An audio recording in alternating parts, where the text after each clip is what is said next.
warahmatullahi wabarakatuh. Perkenalkan, nama saya Salsanur Anissa, NIM 1901716. Di sini, pertama-tama saya akan menjelaskan mengenai pengertian pendidik. Apa sih itu pendidik? Pendidik adalah orang yang membimbing anak agar si anak tersebut bisa menuju ke arah dewasa. Pendidik juga merupakan orang yang bertanggung jawab terhadap pelaksanaan pendidik dengan sasarannya adalah anak didik.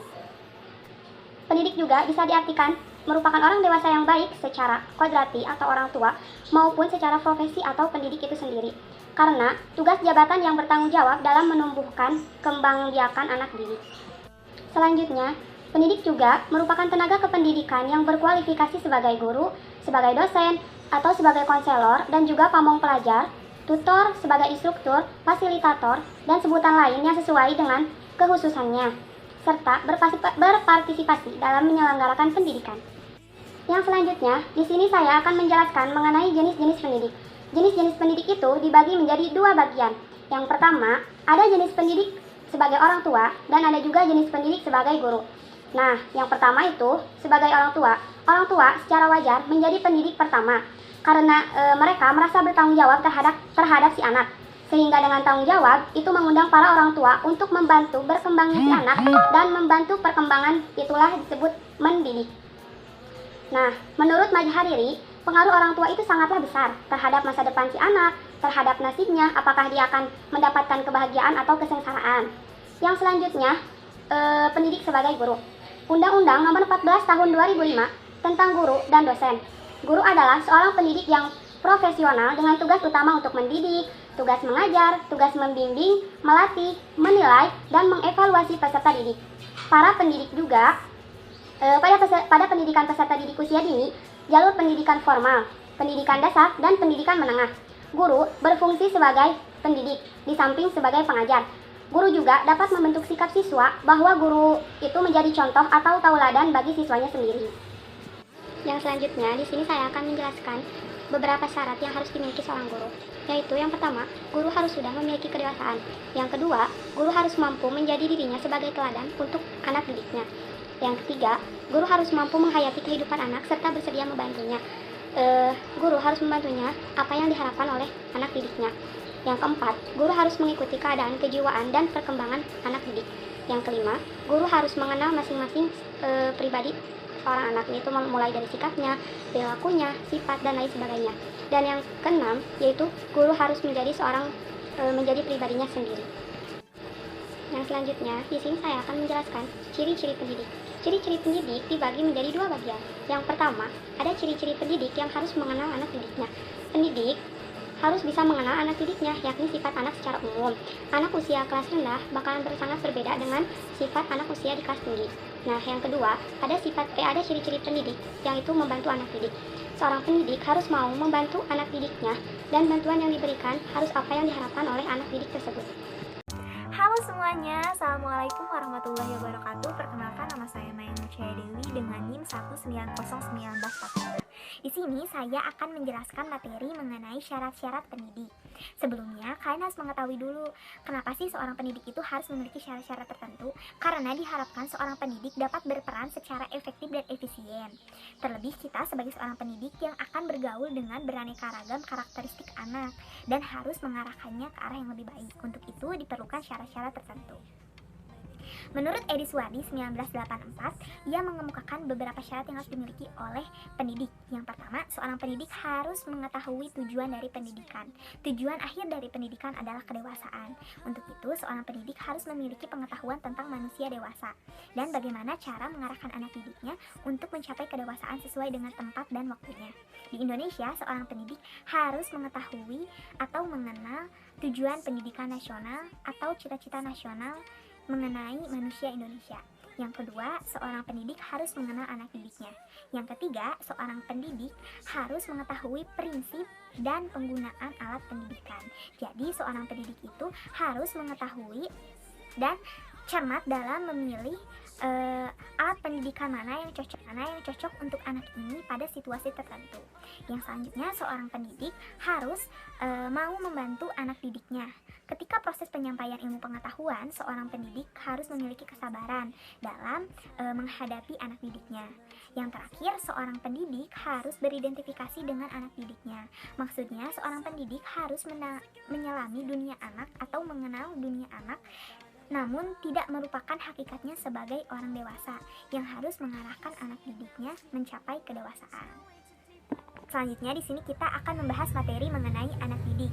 Dalam kegiatan pendidikan, sasaran pendidikan adalah anak didik.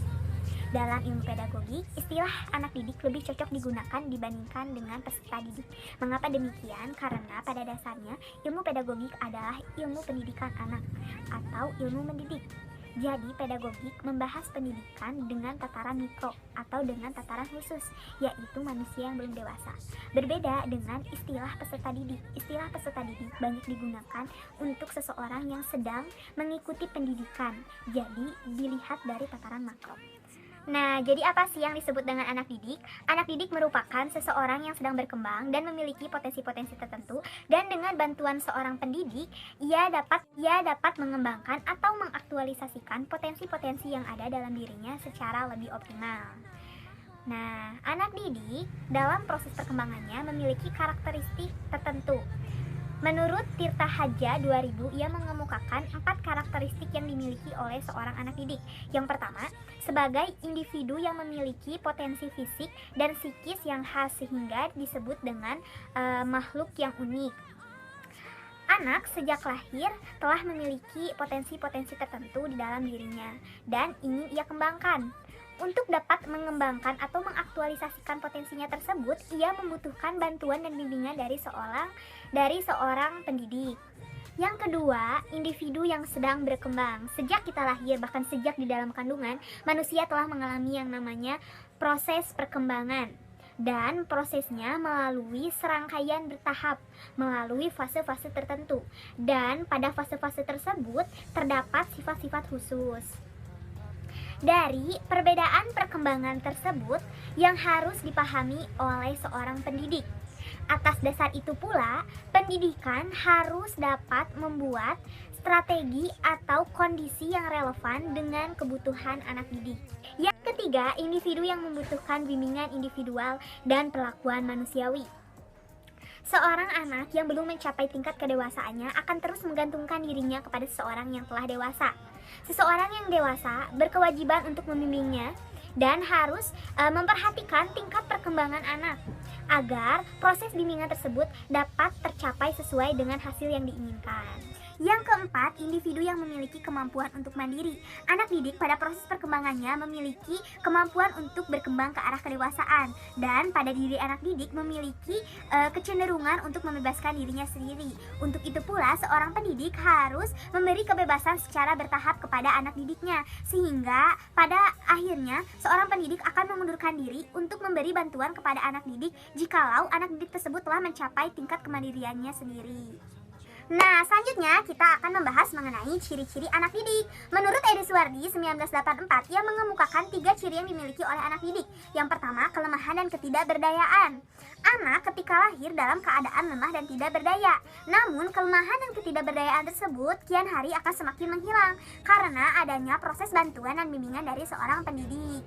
Kita sebagai seorang pendidik hendaknya tidak terlalu lama menganggap bahwa anak didik itu lemah dan tidak berdaya. Kita harus mengurangi pengertian tersebut sedikit demi sedikit hingga sampai akhirnya kita menganggap bahwa anak itu telah kuat dan berdaya. Karena jika kita sebagai seorang pendidik terus-menerus memiliki anggapan tersebut, maka akan timbul kesulitan bagi kita sebagai seorang pendidik yang kesulitan tersebut justru datangnya dari anak didik kita. Kedua, anak didik adalah makhluk yang ingin berkembang. Keinginan berkembang itulah yang mendorong anak didik untuk giat.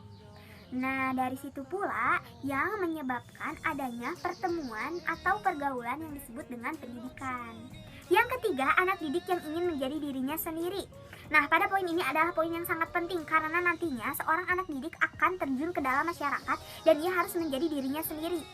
Nah, ketika anak didik tidak mampu menjadi dirinya sendiri, ia akan menjadi manusia yang penurut atau manusia massa.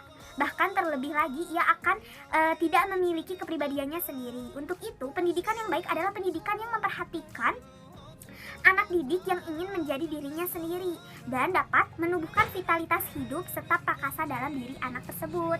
Nah, mungkin itulah pemaparan materi yang bisa saya sampaikan. Mohon maaf. Assalamualaikum warahmatullahi wabarakatuh. Bertemu lagi dengan saya Rita Ruditasari, NIM 1908332. Di sini saya akan menjelaskan tentang perkembangan anak didik. Perkembangan anak didik ini terbagi menjadi 4 fase. Yang pertama fase bayi, yang kedua kanak-kanak, yang ketiga anak, dan yang keempat puber. Nah, untuk fase bayi usianya sekitar 0 sampai 2 tahun, di mana pada fase ini mereka cenderung percaya atau tidak percaya pada orang-orang di sekitarnya. Oleh karena itu, bayi seringkali menangis pada saat digendong oleh orang yang tidak dikenalnya.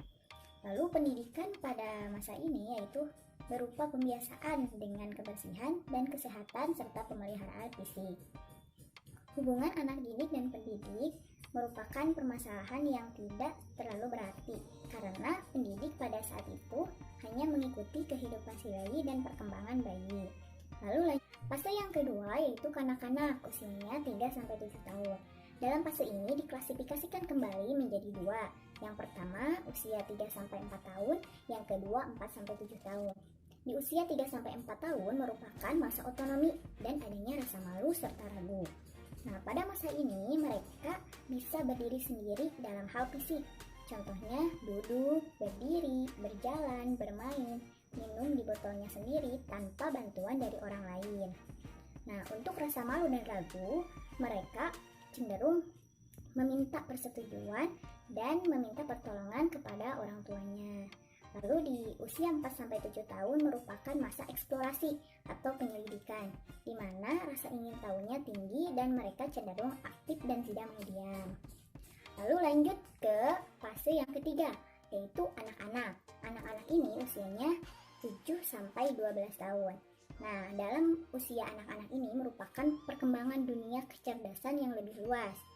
Dan anak sangat aktif mempelajari apa saja yang ada di lingkungannya. Dorongan untuk mengetahui dan berbuat terhadap lingkungannya sangat besar.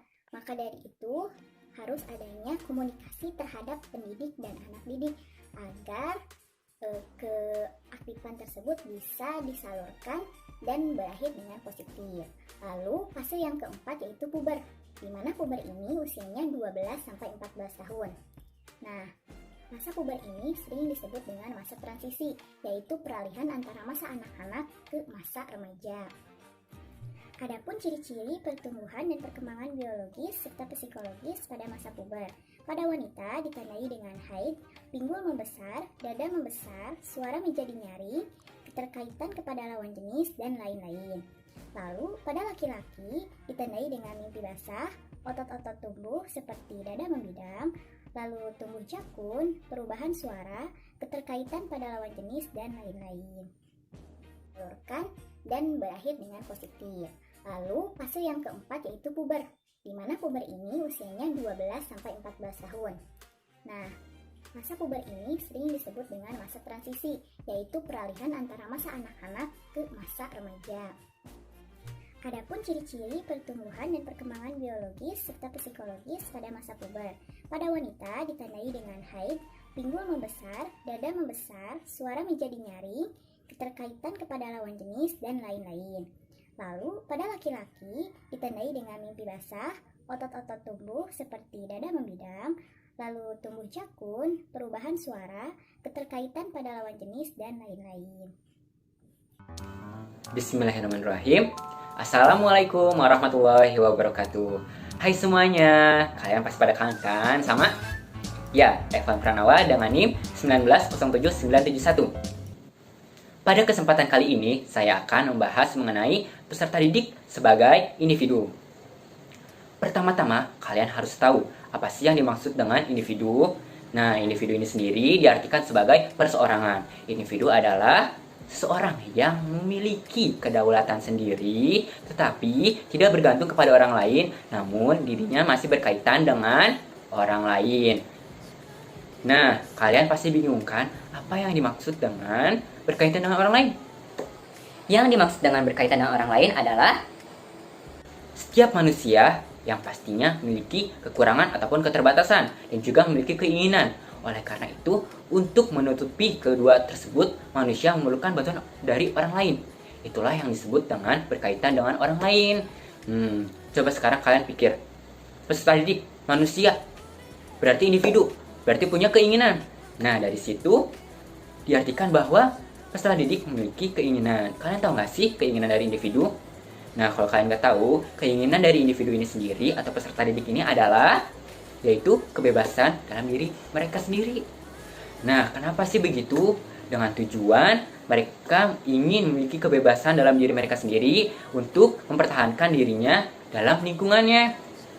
Setelah saya menjelaskan panjang lebar, nah itu termasuk ke dalam prinsip dasar pendidikan. Oleh karena itu, kalian harus menekankan nih bahwa manusia dan peserta didik ini sendiri merupakan suatu individu yang harus diakui keindividuannya ataupun kesendiriannya. Nah, kalau sampai tidak diakui, maka akan menyebabkan bagi peserta didik. Apa sih akibatnya? Nah, akibatnya adalah peserta didik akan bergantung kepada orang lain ataupun dirinya akan menjadi orang lain yang diartikan bahwa dirinya tidak bisa menjadi diri sendiri. Materi selanjutnya adalah mengenai interaksi pedagogis. Interaksi pedagogis merupakan suatu situasi pergaulan yang dilakukan oleh pendidik dengan anak didiknya untuk mencapai tujuan pendidikan. Nah, yaitu berupa kemandirian ataupun kedewasaan. Selanjutnya, interaksi pedagogis juga merupakan suatu komunikasi dua arah yang dilakukan oleh pendidik dengan anak didik yang dilakukan secara terarah untuk mencapai tujuan pendidikan. Nah, bisa kita simpulkan bahwa interaksi pedagogis ini sendiri memiliki tujuan sebagai untuk mencapai tujuan pendidikan. Selanjutnya, kita membahas mengenai pendidikan berarti komunikasi. Seperti yang sebelumnya, pendidik dengan anak didik pun pasti akan berkomunikasi. Oleh karena itu, komunikasi apa sih yang terjalin? Nah, komunikasi yang terjalin haruslah komunikasi dua arah atau timbal balik. Kenapa begitu? Karena ketika hanya satu arah saja atau yang bisa kita artikan bahwa hanya pendidik saja yang berbicara dan anak dilarang untuk berpendapat, maka akan timbul rasa tidak mandiri dan tidak ada rasa tanggung jawab terhadap anak didik itu sendiri. Oleh karena itu, kita harus melakukannya dengan komunikasi secara dua arah. Kenapa? Agar anak pun memiliki rasa mandiri serta rasa tanggung jawab pada dirinya sendiri. Nah, perlu diperhatikan dalam pendidikan berarti berkomunikasi. Yang pertama itu yaitu menyediakan situasi yang baik. Nah, sebagai pendidik, kita wajib memberikan atau menyediakan situasi yang baik bagi anak didik kita. Kenapa? Ketika situasi yang baik ini ada dalam lingkungan pendidikan kita, maka anak didik kita ini akan berkembang dengan baik. Nah, seperti ketika kita bermain dengan anak yang baik, maka kita pun akan mengikuti anak yang baik. Ketika kita bermain dengan anak yang buruk, maka kita pun akan berperilaku juga dengan buruk. Nah, tetapi lingkungan ini sendiri bukan hanya di sekolah, melainkan di rumah maupun di masyarakat. Oleh karena itu, setidaknya kita sebagai pendidik harus bisa menyediakan situasi yang baik agar perkembangan anak bisa menjadi baik. Yang kedua adalah mengikuti irama anak didik. Nah, yang dimaksud dengan mengikuti irama anak didik ini adalah kita perlu ketahui bahwa setiap anak didik, bahwa setiap peserta didik ini memiliki potensi, kelebihan, dan keunggulannya masing-masing. Oleh karena itu, kita tidak boleh menyamaratakannya. Nah, ketika anak tersebut memiliki perkembangan yang lambat ataupun cepat, maka kita harus mengikutinya. Nah, ketika kita melihat perkembangan anak itu cepat, kita bisa mengikutinya. Tapi ketika kita melihat perkembangan anak itu lambat, kita tidak boleh mempercepatnya karena dikhawatirkan anak tidak mengerti apa yang kita sampaikan. Oleh karena itu, kita harus menuntunnya. Kenapa? Karena dia perkembangannya lambat. Syarat-syarat interaksi pedagogis. Yang pertama, ada rasa tenang pada anak didik. Nah, interaksi pedagogis ini mungkin akan terjadi ketika peserta didik ini perkembangannya merasa tenang. Nah, ketika tenang berarti kan bahwa anak didik ini telah merasa aman. Dari rasa aman ini dapat diartikan bahwa dirinya siap menerima apa yang kita sampaikan. Atau juga bisa diartikan bahwa dirinya menganggap bahwa ilmu yang kita sampaikan merupakan suatu ilmu yang bermanfaat bagi dirinya sendiri. Yang kedua, hadirnya kewibawaan. Nah, perlu kita ketahui bahwa setiap peserta didik ini merupakan suatu individu yang tidak tahu apapun. Oleh karena itu memerlukan interaksi dari kita yaitu sebagai pendidik.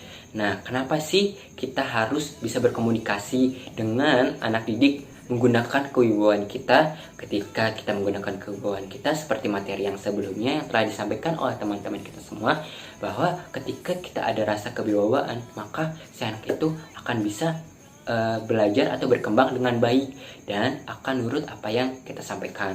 Nah, ketika hal tersebut telah terjadi, maka kewibawaan kita pun telah ada.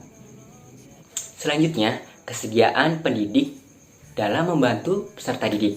Nah, di sini merupakan suatu syarat yang mutlak yang harus ada di dalam diri pendidik. Kenapa? Karena rasa ikhlas ingin membantu, rasa cinta terhadap peserta didik untuk mengembangkan potensi-potensinya harus didasarkan kemauan dari diri sendiri. Ketika rasa tidak mau itu tidak ada, maka akan timbul rasa yang asal-asalan, atau dapat diartikan bahwa peserta didik akan dibimbing dengan cara yang tidak baik atau tidak benar.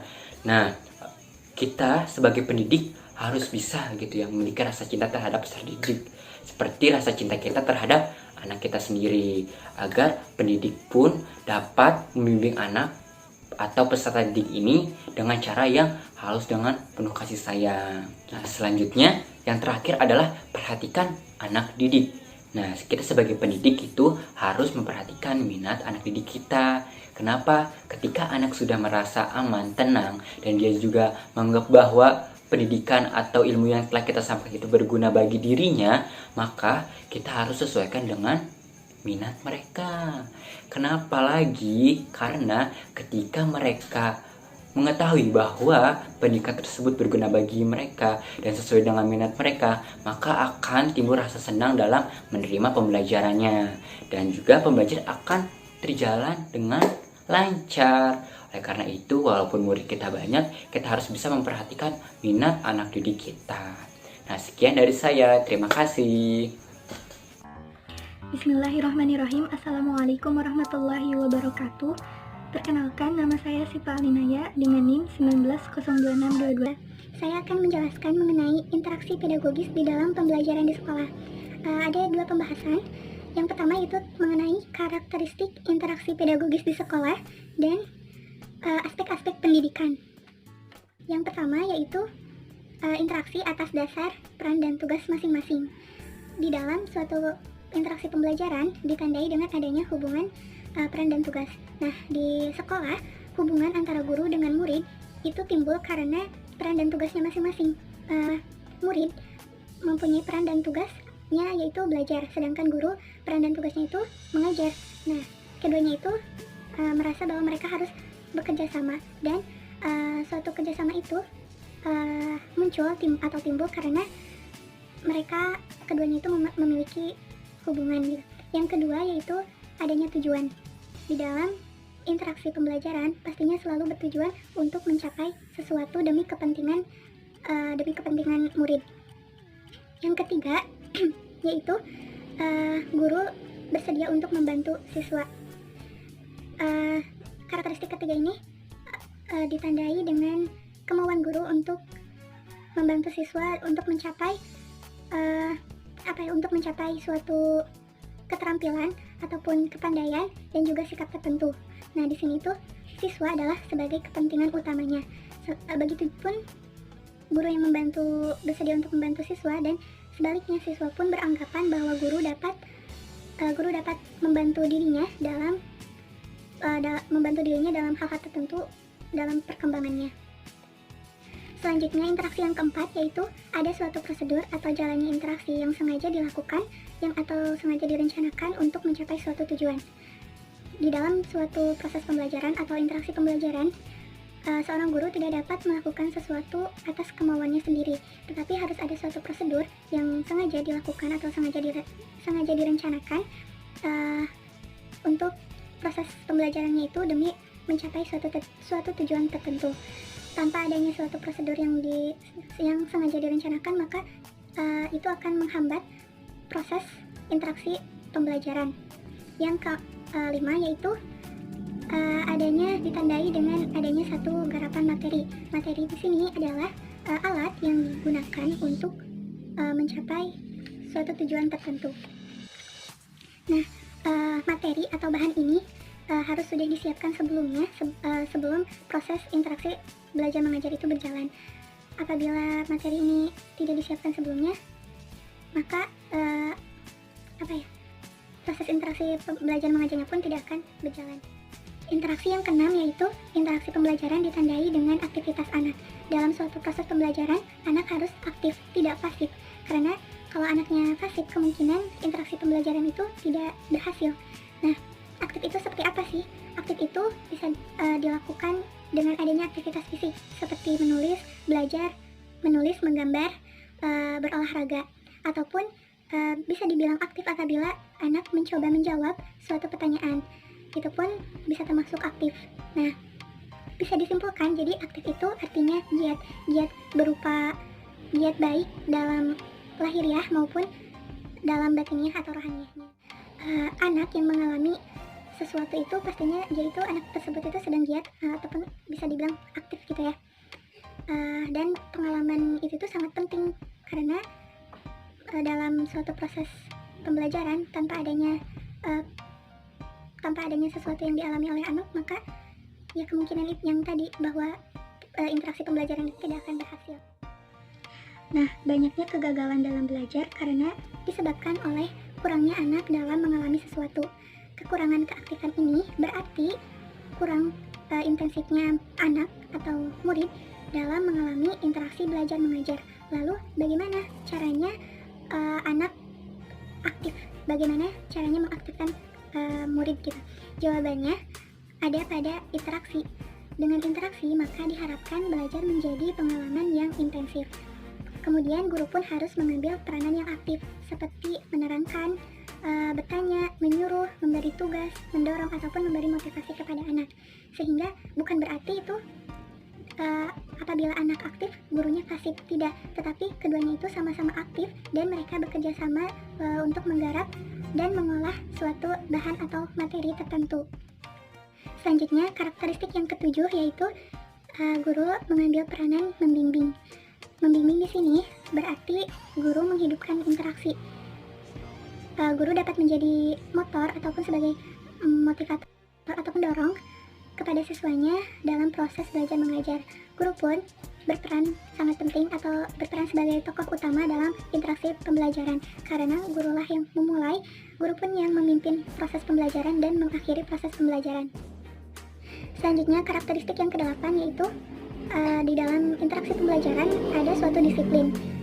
Disiplin adalah suatu pola tingkah laku yang diatur dan ditaati oleh guru dan murid. Contohnya, misalnya ada suatu prosedur yang telah ditetapkan, maka pihak yang terkait seperti guru dan murid harus mentaatinya dan tidak boleh menyimpang darinya.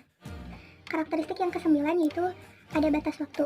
Setiap tujuan yang ingin dicapai tentunya ada batas waktu tertentu kapan untuk dicapai dan sebagainya. Selanjutnya, interaksi yang ke-10 yaitu interaksi belajar mengajar individual.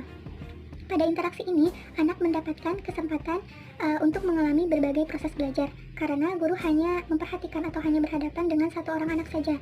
Adapun kelebihan dari interaksi ini yaitu anak lebih cepat untuk mencapai tujuan pendidikan dan juga hubungan guru dengan anak menjadi lebih intensif. Selanjutnya, karakteristik yang ke-11 yaitu interaksi belajar mengajar berkelompok, di mana interaksi ini itu banyak dilakukan karena dinilai lebih murah dan lebih cepat.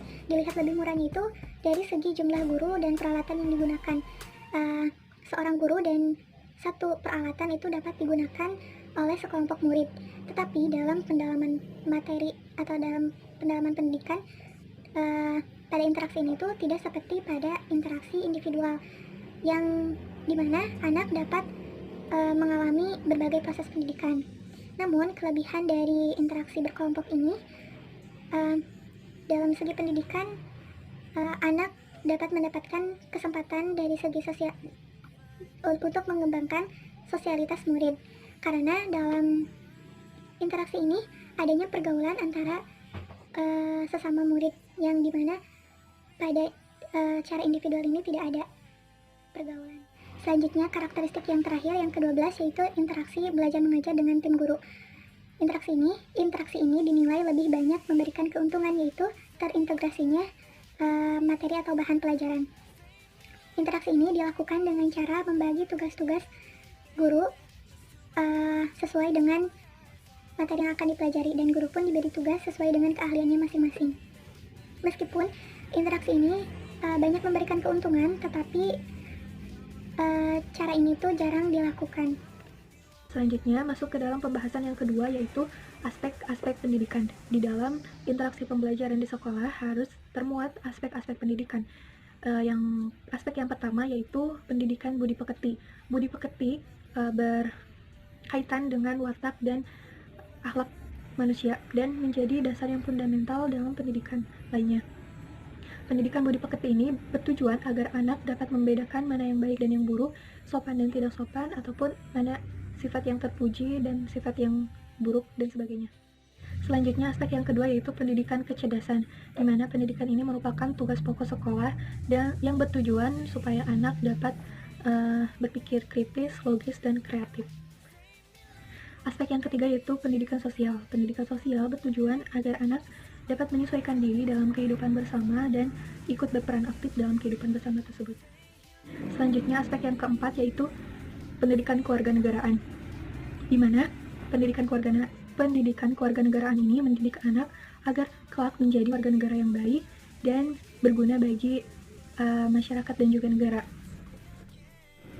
Selanjutnya, aspek yang kelima yaitu aspek pendidikan kesenian atau estetika. Di dalam aspek ini tujuannya itu bukan untuk menjadikan anak menjadi seorang seniman, tetapi bertujuan agar anak memiliki rasa keharuan terhadap keindahan, memiliki selera keindahan, dan selanjutnya anak dapat menghargai dan menikmati keindahan tersebut. Pada pendidikan keindahan ini dapat diajarkan berupa cara berpakaian yang sopan, cara membersihkan tempat tidur, cara membersihkan halaman rumah, dan sebagainya. Selanjutnya, aspek yang keenam yaitu pendidikan jasmani, di mana pada pendidikan ini tuh bukan sekedar untuk kesehatan tubuh saja, tetapi dalam pendidikan jasmani juga bertujuan untuk pembentukan watak. Jadi pada pendidikan jasmani ini tuh anak dikembangkan memiliki sifat-sifat atau watak yang baik seperti jujur, sportif, bertanggung jawab, dan lain sebagainya. Selanjutnya, aspek yang ketujuh yaitu pendidikan agama. Pada pendidikan agama ini tuh lebih ditekankan kepada pembiasaan, yaitu kebiasaan-kebiasaan untuk melaksanakan atau mengamalkan ajaran-ajaran agama. Misalnya, anak dibiasakan untuk melaksanakan sholat berjamaah di masjid, ataupun melaksanakan puasa, dan lain sebagainya. Selanjutnya, aspek yang terakhir yaitu pendidikan kesejahteraan keluarga. Dalam pendidikan ini, ada tujuan secara luas yaitu untuk meningkatkan taraf kehidupan dan penghidupan keluarga untuk mencapai terwujudnya keluarga yang sejahtera secara utuh. Kemudian, tujuan secara khususnya itu di sekolah, yaitu untuk memperdalam kesadaran anak akan perlunya hidup damai dan rukun, hemat, cermat, dan kesejahteraan dalam ikatan keluarga. Selain itu pun, membentukkan minat anak untuk berpartisipasi dalam mengurus kehidupan di keluarga.